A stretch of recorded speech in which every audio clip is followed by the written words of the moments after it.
नमस्कार, Marathi kitchen with सवितामध्ये तुमचे स्वागत आहे। तर आज आपण शिमला मिरची व बटाट्याची ढाबा स्टाईल भाजी कशी बनवायची ते बघणार आहोत। खूप टेस्टी अशी भाजी तयार होते, त्यामुळे शिमला मिरची न खाणारे सुद्धा ही भाजी आवडीने खातील। तसेच रेसिपीला सुरुवात करण्या अगोदर तुम्ही अजून चॅनेलला सबस्क्राइब केले नसल्यास सबस्क्राइब करा व सोबतचे बेल आयकन ही प्रेस करा। चला तर आपण रेसिपीला सुरुवात करूया। इथे ही भाजी बनवण्यासाठी मी 3 मध्यम आकाराच्या शिमला मिरची म्हणजे ढबू मिरची कट करून घेतली आहे। कट करताना त्या बिया काढून अशा मोठ्या चौकोनी आकारात त्या कापून घ्यायच्या आहेत। त्याचबरोबर इथे मी 3 मध्यम आकाराचे बटाटे घेतले आहेत। बटाट्यांची साले काढून तेही अशा मोठ्या आकारात कट केले आहेत। बटाटे कट केल्यानंतर असे पाण्यात ठेवायचे, म्हणजे बटाट्याच्या फोडी काळ्या पडत नाहीत। आता एका कढईमध्ये 2 मोठे चमचे तेल घेऊया। तेल थोडेसे गरम झाले की यात कट केलेले बटाटे घालूया। आता बटाटे आपल्याला मीडियम फ्लेमवरती फ्राय करून घ्यायचे आहेत। बटाटे चांगले गोल्डन ब्राउन होईपर्यंत फ्राय करायचे आहेत। बटाट्याच्या फोडी सतत हलवत राहायच्या, म्हणजे त्या चांगल्या सर्व बाजूंनी फ्राय होतील। हे बघा, हे बटाटे किती छान परतले आहेत। साधारण 8 ते 10 मिनिटे लागतील हे बटाटे फ्राय करायला। बटाटे असे फ्राय करून झाल्यानंतर ते आता एका प्लेटमध्ये आपण काढून घेऊया। आता राहिलेल्या तेलात शिमला मिरची ही फ्राय करून घेऊया। शिमला मिरची फ्राय करताना गॅस हाय टू मीडियम ठेवायचा आहे। शिमला मिरची परतण्यासाठी खूप कमी वेळ लागतो, अगदी 1 ते 2 मिनिटात ह्या परतल्या जातात। ह्या जास्त सॉफ्ट करायच्या नाहीत। त्यांच्यावर हलकेसे डाग पडायला लागले की ह्या एका प्लेटमध्ये आपण काढून घेऊया।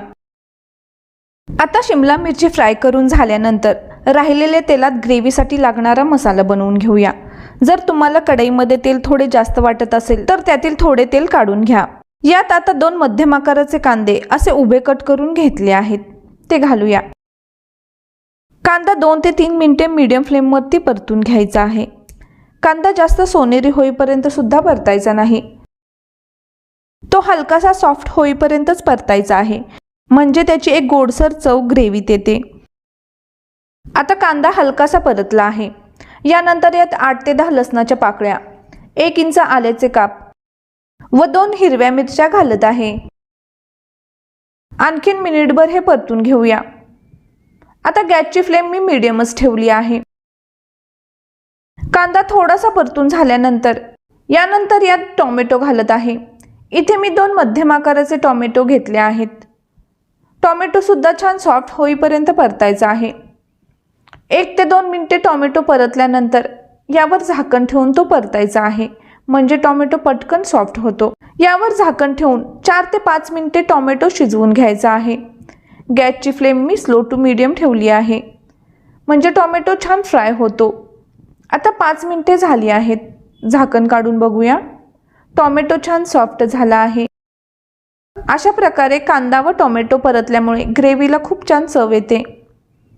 यानंतर मसाला थंड झाल्यावर एका मिक्सरच्या भांड्यात तो काढून घेऊया। आता हा मसाला पाणी न घालता वाटून घ्यायचा आहे। ह्याच्यात अजिबात पाणी वापरायचे नाही, एकदम बारीक वाटायचा आहे। हे बघा, अशा प्रकारे त्याची छान बारीक पेस्ट तयार केली आहे।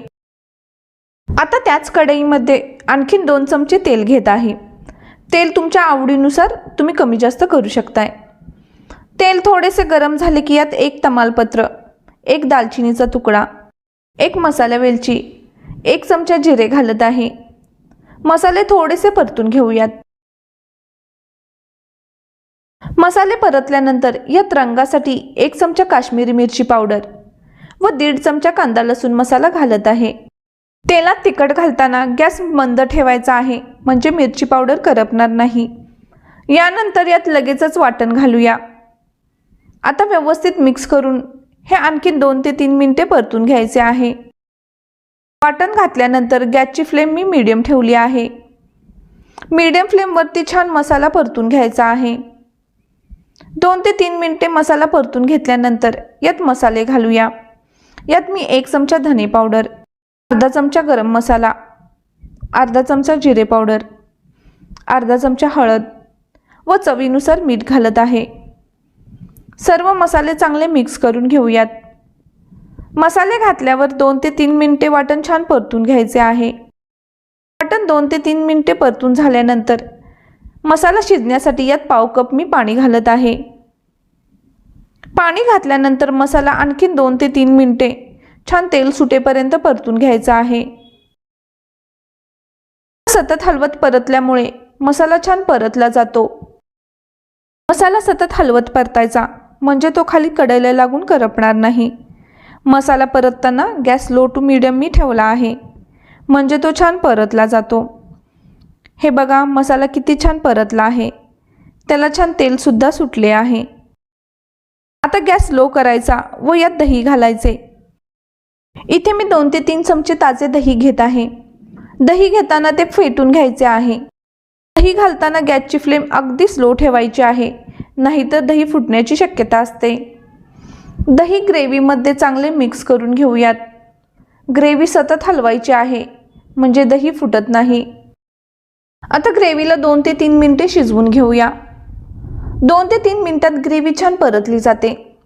तुम्ही बघू शकताय ग्रेव्ही छान परतली गेली आहे, तिचा रंग सुद्धा छान दिसत आहे। आता यात 1 चमचा कसुरी मेथी घालत आहे। त्याचबरोबर यात टोमॅटो घालूया। इथे मी एक मध्यम आकाराचा टोमॅटो घेतला आहे। टोमॅटो सुद्धा मोठ्या आकारात असा कट करून घेतला आहे। ज्याप्रमाणे शिमला मिरची व बटाटा कट केला आहे त्याप्रमाणेच टोमॅटो सुद्धा कट करून घ्यायचा आहे। टोमॅटो जर तुम्हाला आवडत नसेल तर नाही घातला तरी काही हरकत नाही। आता टोमॅटो 1 ते 2 मिनिटे परतून घेऊया। टोमॅटो परतल्यानंतर यात फ्राय केलेली शिमला मिरची व बटाटे घालूया व व्यवस्थित मिक्स करून घेऊया। बटाटे व मिरची आपण फ्राय करून घेतली आहे, त्यामुळे ती जास्त परतण्याची गरज नाही, फक्त ग्रेव्हीत मिक्स करून घ्यायची आहे। आज आपण ग्रेव्हीची भाजी बनवत आहोत, त्यामुळे त्यानुसार यात पाणी घालायचे आहे। इथे मी भाजीत 1 कप गरम पाणी घालत आहे। तुम्हाला सुकी भाजी बनवायची असल्यास पाणी थोडे कमी करा व भाजी ड्राय होईपर्यंत शिजवून घ्या। आता भाजी चांगली मिक्स करून झाली आहे। आता यावर झाकण ठेवून 5 ते 6 मिनिटे भाजी स्लो फ्लेमवरती शिजवून घ्यायची आहे। 4 ते 5 मिनिटे झाली आहेत। आपण झाकण काढून बघूया। तुम्ही बघू शकताय भाजी छान शिजली आहे, तेल सुद्धा छान सुटले आहे। बटाटे व शिमला मिरची आपण फ्राय करून घेतली आहे, त्यामुळे भाजी शिजण्यासाठी जास्त वेळ लागत नाही।